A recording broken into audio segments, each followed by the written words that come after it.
আসসালামু আলাইকুম রহমতুল্লাহ নাহমাদুহু ওয়া নুসাল্লি আলা রাসূলিহিল কারীম আম্মা বাদ। আজকের এই দর্শে যাহিরুর রিওয়ায়ার 3 নম্বর কিতাব আল জামিউল কাবীর নিয়ে আলোচনা করব। আল জামিউল কাবীর والذي يظهر أن الجامع الكبير ألفه الإمام محمد رحمه الله تعالى بعد الجامع الصغير। জামিউ সগীর লেখার পরে তিনি জামিউল কাবীর লিখলেন। ওহুয়া কিতাবুন বাদিউন, এটা একটা বিস্ময়কর একটা কিতাব। তাহাইয়ারা ফি তাহিলুল উলামা মিন দিক্কাতিহি ওয়া তাগালগুলিহি মিন আত-তাফরিয়াত।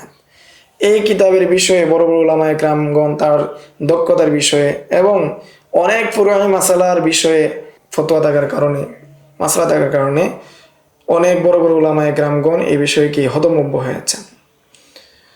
قال আল্লামা আকরামউদ্দিন আল বাবারতি রাহিমাহুল্লাহ তাআলা, তিনি বলেন, হুয়া কা ইসমিহি লিজালাইলি মাসাইলিল ফিকহি জামিউন কাবীর, যে সেটা তার নামের মতোই তার মধ্যে বিশাল সমষ্টিগত মাসালা রয়েছে।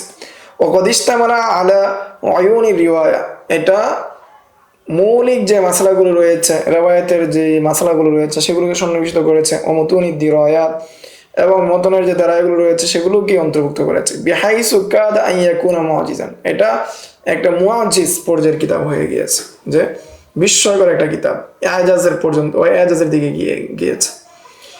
ওয়ালিতামামি লাতাইফিল ফিকহি মুনজিজান, এবং ফিকহের সমস্ত সূক্ষ্ম সূক্ষ্ম বিষয় সেটার মধ্যে একত্রিত হয়েছে। শাহিদা বিযালিকা বাদা ইনফাদিল উমরি ফিহি ওয়ারিদুহু, এই কিতাবের উপর যারা দীর্ঘ জীবন ব্যয় করে দিয়েছেন, জীবন কাটিয়ে দিয়েছেন, তারা এই কিতাবের বিষয়ে এই সাক্ষ্য দিয়েছেন। ওয়ালা ইয়াকাদু ইউলাম্মু বিশাইইন মিন যালিকা আদু, এবং এটা এমন হয়ে গিয়েছে যে যারা এটার মধ্যে এই কম সময় দিয়েছে, ভালোভাবে বোঝার চেষ্টা করেনি, তারা এটার বিষয়ে নিন্দা করেছে। বা ওয়ালিযালিকা ইমতাদ্দাত আনাকু যাওয়িত তাহকিক নাহওয়া তাহকিকি, এই জন্য তাহকিক ওয়ালারা এটার মধ্যে তাহকিক করেছেন। ওয়াস্তাদ্দাত রাগবাতুহুম ফিল ইআতিনাই বিহিল্লি লাফজিহি ওয়া তাতবিকিহি, এই জন্য যাদের আগ্রহ বেশি তারা এই কিতাবের এই লফজের তাহকিক করা এটার মধ্যে গুরুত্ব দিয়েছেন। ওয়া কাতাবু লাহু শারহান এবং শুরুহান, এবং এই কিতাবের অনেক শরহ লিখেছেন। ওয়া জাআলুহু মাবনিয়ান মাশরুহান, এবং এই কিতাবের ভিত্তি করে অনেক শরহাত লিখেছেন। ওয়াকাল ইমাম মুহাম্মদ ইবনে সুজা আস-সালজি রাহিমাহুল্লাহু তাআলা, ইমাম মুহাম্মদ ইবনে সুজা আস-সালজি রাহমাতুল্লাহি আলাইহি, তিনি বলেন, মা উদিয়া ফিল ইসলামি কিতাবুন ফিল ফিকহ মিসলা জামি মুহাম্মদ ইবনুল হাসানিল কাবীর, যে ইসলামের মধ্যে ইমাম মুহাম্মদ রহমতুল্লাহি আলাইহি এর কিতাব জামিউল কাবীরের মতো এরূপ কিতাব আর কি হয় না, লেখা হয়নি। ওয়াকালা, তিনি আরো বলেন, মাসালু মুহাম্মদ ইবনে হাসান ফিল জামিউল কাবীর কা রাজুলিন বানাদার, যে ইমাম মুহাম্মদের যে কিতাব জামিউল কাবীরের উদাহরণ হলো কোনো ব্যক্তি একটি বাড়ি নির্মাণ করলো, ফাকানা কুল্লামা আলাহা, এবং সে চাইলো উপরের স্তরগুলোকে আরো উঁচু করতে ঘরের, বানা মিরকাতান ইয়ারতাকি মিনহা ইলা মা আলাহু মিনাদ-দার, এবং সে একটা সিঁড়ি নির্মাণ করলো, সিঁড়ি তৈরি করলো যাতে করে ঘরের উপরস্থ যে জিনিসগুলোকে কি করতে পারে, তৈরি করতে পারে। হাত্তা ইস্তাতাম্মা বিনা উহা কাযালিকা, এতপর কি করলো, সেটাকে সেই নির্মাণকে পরিপূর্ণ করলো। সুম্মা নাজলা আনহা ওয়া হাদামা মারাকিহা, এতপর সে কি করলো, এই সেটাকে পরিপূর্ণ নির্মাণ করলে সেখান থেকে নামলো, নেমে সে সিঁড়িটাকে ভেঙে দিল। সুম্মা ক্বালা লিন-নাস, এরপরে মানুষকে বললো, শানুকুম ফাসাউদু, তোমরা কি করো, তোমাদের অবস্থা অনুযায়ী যোগ্যতা যদি থাকে সেটা বুঝো, সেটার উপর আরোহণ করো। وقال الشيخ محمد الزاهد الكوثري رحمه الله تعالى بعد نقل الكلام السلجي, ইমাম সালজির কোলকে নকল করে জাহিদ কাউসারি রহমতুল্লাহি আলাইহি তিনি বলেন, ওয়াল হাক্কু আন্না হাদাল কিতাব আয়াতুন ফিল ইবদা, যে এই কিতাব প্রকৃতপক্ষে একটা নতুনত্ব অথবা বদিয়া হওয়ার ক্ষেত্রে একটা নিদর্শন।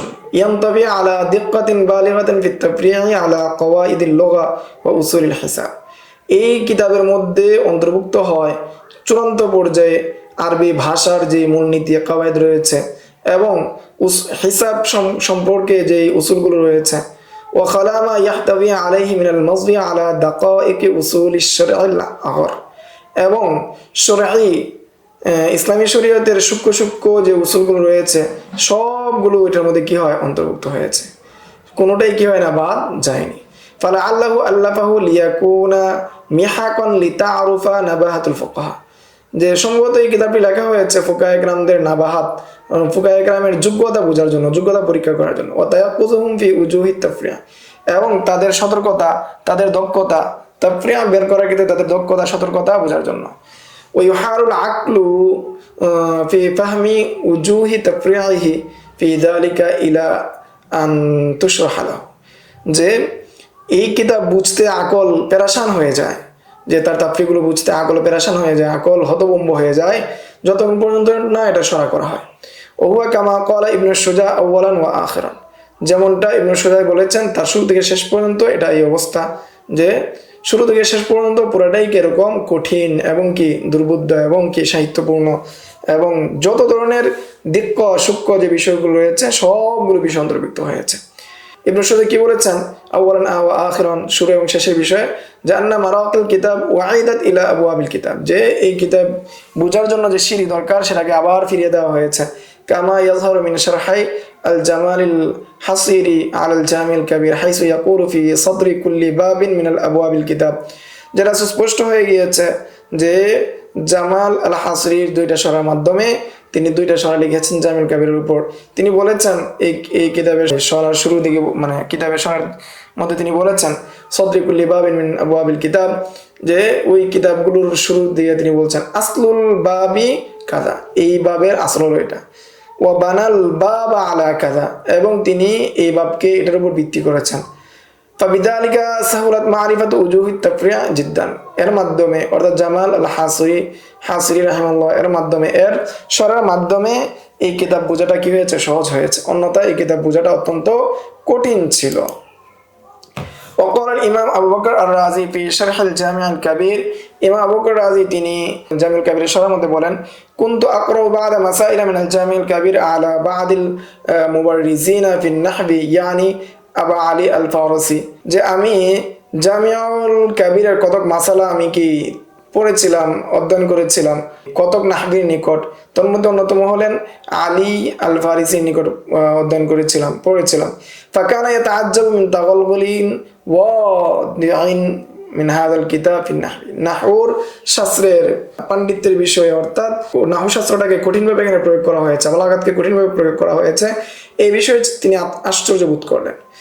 وكتب جمال الدين ابن عبيد الله من الموصل في المحرم سنة 15 و600 إلى القاضي شرف الدين ابن عنين يقول فيه, যে জামাল উদ্দিন ইবনে ওবাইদুল্লাহ তিনি মাওয়াসিল থেকে মুহররম মাস 615 হিজরির মুহররম মাসে কাজী শরফুদ্দিন ইবনে অনিনের নিকট চিঠি পাঠান। ইয়াকুলু ফিহি, এবং সেটার মধ্যে তিনি বলেন, কুনতু মুনযু জামানিন তাওয়িলিন তাআম্মালতু কিতাব আল-জামি' আল-কাবীর লি মুহাম্মদ ইবনে হাসান রাহিমাহুল্লাহ তাআলা ওয়ারতাকামা আলা খাতিরি মিনহু শাই, যে আমি দীর্ঘদিন ইমাম মুহাম্মদের জামিউল কাবীর কিতাব কি করেছি, মুতালা করেছি, চিন্তা করেছি, ভালো করে বোঝার চেষ্টা করেছি। ওয়ারতাকামা আলা খাতিরি মিনহু শাইউন, এবং আমার অন্তরে একটা বিষয় রেখা কেটেছে। ওয়াল কিতাবু ফি ফান্নিহি আজীবুন গরীবুন, এই কিতাব তার ফনের মধ্যে, তার শাস্ত্রে এটা একটা বিরল একটা কিতাব, আজীব একটা কিতাব। ওয়ালাম ইউসান্নিফ মিসলাহু, কেউ তার মতো, বা ওয়ালাম ইউসান্নাফ মিসলাহু, তার মতো কোনো ধরনের কিতাব বা এই কিতাবের মতো আর পূর্বে এই কিতাব লেখা হয়নি।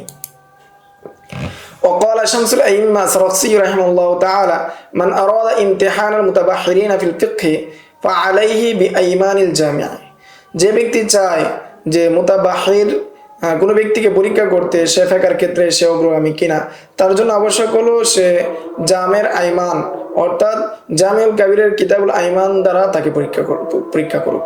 ওয়ারাওয়াল জামিউল কাবীর জামাআত মিন আসহাবিল ইমাম মুহাম্মদ, জামিউল কাবীরকে ইমাম মুহাম্মদের অনেক ছাত্ররাই বর্ণনা করেছেন। ওয়া মিন আশহুরির রুয়াতিল কিতাব আবু সুলাইমান আল জাওজানি ওয়া আবুল হাফসিল কাবীর ওয়া আলী ইবনে মা'বাদ ইবনে শাদ্দাদ ওয়া হিশাম ইবনে উবাইদুল্লাহ আর-রাজি ওয়া মাহমুদ ইবনে সামা আত-তামিমি, এই সমস্ত শাগরেদরা বর্ণনা করেছেন ইমাম মুহাম্মদ থেকে আল জামিউল কাবীর কিতাবটি। ওয়ালিদিক্কাতি মাসাইলিল কিতাবি ওয়া সাউবাতি তাখরিজিহা, যে এই মাসাইলের সূক্ষ্মতার কারণে, এই কিতাবের মাসাইলের সূক্ষ্মতার কারণে এবং তার তাখরিজের কাঠিন্য হওয়ার কারণে শারাহু কাসীরু মিন আইমাতিল ফুকাহা কাল ইমাম আবি হাযিম আব্দুল হামিদ ইবনে আব্দুল আজিজ আল মুতাওয়াফা সানাতা 92 ওয়া 200 আল হিজরিয়া। যে এই কিতাবকে সহায় করেছেন, তাশরীহ করেছেন অনেক ফুকাহে কেরামগণ। তার মধ্যে অন্যতম আবু হাযিম আব্দুল হামিদ ইবনে আব্দুল আজিজ, ওনার ওয়াফাত 292 হিজরিতে। ওয়াল ইমাম আলী ইবনে মুসা আল কুম্মি আল মুতাওয়াফা সানাতা 50 ওয়া 300 আল হিজরিয়া। ওয়াল ইমাম আহমদ ইবনে মুহাম্মদ আত-তাহাবি আল মুতাওয়াফা সানাতা 71 ওয়া 300 আল হিজরিয়া। أبي عمرو أحمد بن محمد الطبري متوفى سنة 40 و300 الهجرية. وأبي بكر أحمد بن علي الجساس الرازي المتوفى سنة 70 و300 الهجرية. والفقيه أبي الليث نصر بن محمد السمرقندي المتوفى سنة 73 و300 الهجرية. ومحمد بن علي الشهير بابن عبدك الجرجاني المتوفى سنة 74 و300 الهجرية. وشمس الأئمة عبد العزيز بن أحمد الحلواني المتوفى سنة 49 و400 الهجرية.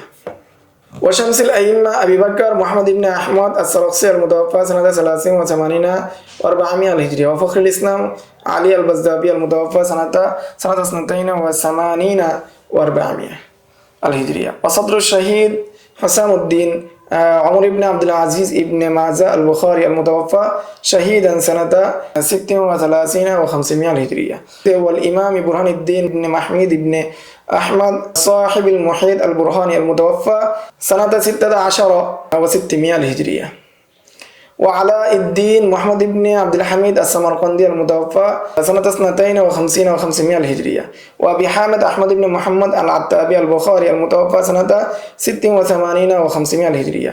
والحسن المنصور الأوزجندي قاضي خان المتوفى سنة 93 و500 الهجرية. وبرهان الدين علي بن أبي بكر عبد الجليل المرغناني المتوفى سنة 93 و500 الهجرية. وجمال الدين محمد بن أحمد حصيري البخاري المتوفى سنة 36 و600 الهجرية. এই ছিল আল জামিউল কাবির সম্পর্কে সংক্ষিপ্ত আলোচনা। আসসালামু আলাইকুম ওয়া রাহমাতুল্লাহ। ومن يؤت الحكمة فقد أوتي خيرا كثيرا وما يذكر إلا أولو الألباب.